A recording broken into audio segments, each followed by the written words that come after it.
Health वाले मित्र channel पर आप सभी का बहुत बहुत स्वागत है। आइए आज एक बहुत ही रोचक स्वास्थ्य संबंधी जानकारी हासिल करते हैं। मौसम बदला नहीं कि गले में खराश और बहती नाक। अरे ये तो हम सबकी कहानी है ना? पर क्या कभी सोचा है कि इसका सबसे असरदार इलाज शायद किसी दवा की दुकान पर नहीं बल्कि हमारी अपनी रसोई में ही छिपा हो। आज हम राजीव दीक्षित जी की शिक्षाओं से यही जानेंगे कि कैसे हमारी रसोई ही हमारी सबसे बड़ी फार्मेसी बन सकती है।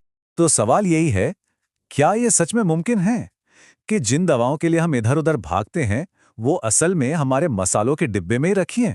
चलिए, आज इसी दिलचस्प बात की तह तक चलते हैं। तो सबसे पहले बात करते हैं उस समाधान की जो किचन में ही छिपा है। देखिए, मूल विचार बहुत ही सरल लेकिन पावरफुल है। सर्दी, खांसी, जुकाम, इन जैसी आम बीमारियों की सबसे अच्छी दवाएं वो कहीं बाहर नहीं, बल्कि हमारे अपने किचन में ही मौजूद हैं। ये एक लाइन है पर इसमें पूरी बात का सार छिपा है। मतलब ये कि अच्छी सेहत के लिए हर बार महंगी दवाइयाँ या मुश्किल इलाज जरूरी नहीं होते। कई बार हल तो हमारी आंखों के ठीक सामने होता है। तो भाई सवाल ये है कि किचन में वो कौन सी चीजें हैं जो दवा का काम करती है। चलिए मिलते हैं उन 5 मुख्य आयुर्वेदिक योद्धाओं से जो सर्दी और खांसी के खिलाफ सबसे कारगर माने जाते हैं। तो ये रहे हमारे 5 देसी सुपर हीरोज। सबसे पहले अदरक, जो सूखने पर बन जाता है सौंठ और भी असरदार। फिर है हल्दी, अपना गोल्डन स्पाइस। खाने वाला चूना, खुशबूदार दालचीनी और मीठी मीठी किशमिश। देखने में तो ये बहुत आम सी चीजें हैं, लेकिन इनके गुण कमाल के हैं। अरे रुकिए, लिस्ट अभी खत्म नहीं हुई है। इन 5 के अलावा मेथी दाना भी एक छिपा रुस्तम है जो सर्दी खांसी में गजब का असर दिखाता है। अब एक और मजेदार बात, पता है कुछ चीजें अकेले से ज्यादा टीम में काम करने पर ज्यादा असर दिखाती हैं। काली मिर्च और तुलसी के पत्ते ये बिल्कुल वैसे ही सपोर्टिंग एक्टर्स हैं। जब ये मुख्य औषधियों के साथ मिल जाते हैं ना, तो उनका असर कई गुना बढ़ जाता है। अच्छा, तो अब हम ये तो जान गए कि हमारे स्टार खिलाड़ी कौन कौन हैं। पर सबसे बड़ा सवाल तो ये है कि भाई इनको इस्तेमाल कैसे करना है। चलिए अब इनको तैयार करने के सबसे आसान तरीकों पर एक नजर डालते हैं। तो सबसे पहला और सबसे जरूरी नुस्खा है अदरक का। देखिए, आयुर्वेद में अदरक को सर्दी जुकाम की सबसे बड़ी दवा माना गया है। क्यों? क्योंकि ये शरीर में गर्मी पैदा करता है और जमे हुए कफ को पिघलाता है। और जब इसके साथ शहद मिल जाता है तो ये कॉम्बिनेशन और भी पावरफुल हो जाता है। और इसे बनाना, अरे बहुत ही आसान है।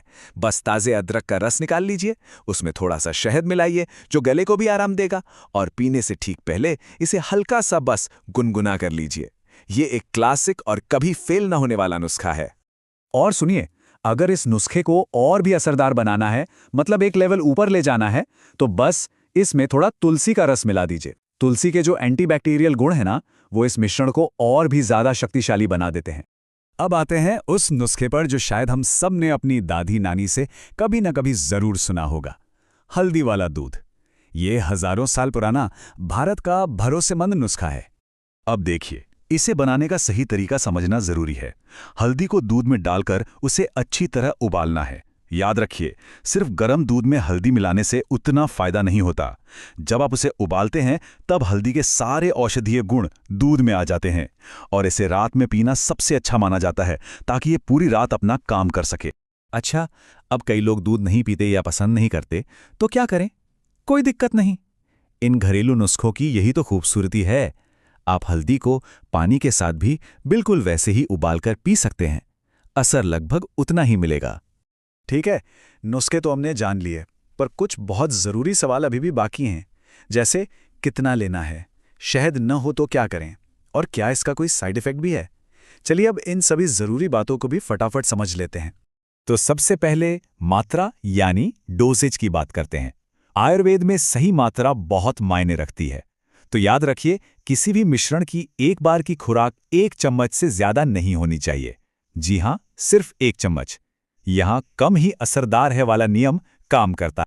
मान लीजिए घर में शहद खत्म हो गया है, तो कोई चिंता की बात नहीं। गुड़ इसका एक बहुत ही बढ़िया विकल्प है। और हां, एक सबसे जरूरी नियम जिसे कभी मत भूलिएगा, शहद को कभी भी सीधे आग पर गर्म नहीं करना है। हमेशा काढ़े या दूध को आंच से उतारने के बाद ही उसमें शहद मिलाएं। अब एक ऐसा सवाल जो शायद बहुत से लोगों के मन में आ सकता है।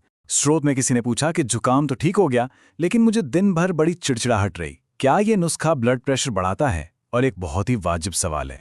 तो इसका जवाब बिल्कुल साफ है। स्रोत के मुताबिक ये उपाय ब्लड प्रेशर बिल्कुल भी नहीं बढ़ाता है, तो आप इस बात से निश्चिंत रह सकते हैं। अगर चिड़चिड़ाहट महसूस हुई तो उसकी वजह कुछ और हो सकती है, ये नुस्खा नहीं। तो ये सारी बातें हमें एक बहुत ही गहरे सवाल पर लाकर खड़ा कर देती हैं। अगर सिर्फ सर्दी खांसी जैसी आम सी चीज का इतना सरल और असरदार इलाज हमारे मसालों के डिब्बे में ही बंद है, तो जरा सोचिए हमारी अपनी रसोई में सेहत के और कितने अनगिनत खजाने छिपे होंगे जो बस इस इंतजार में हैं कि हम उन्हें खोजें।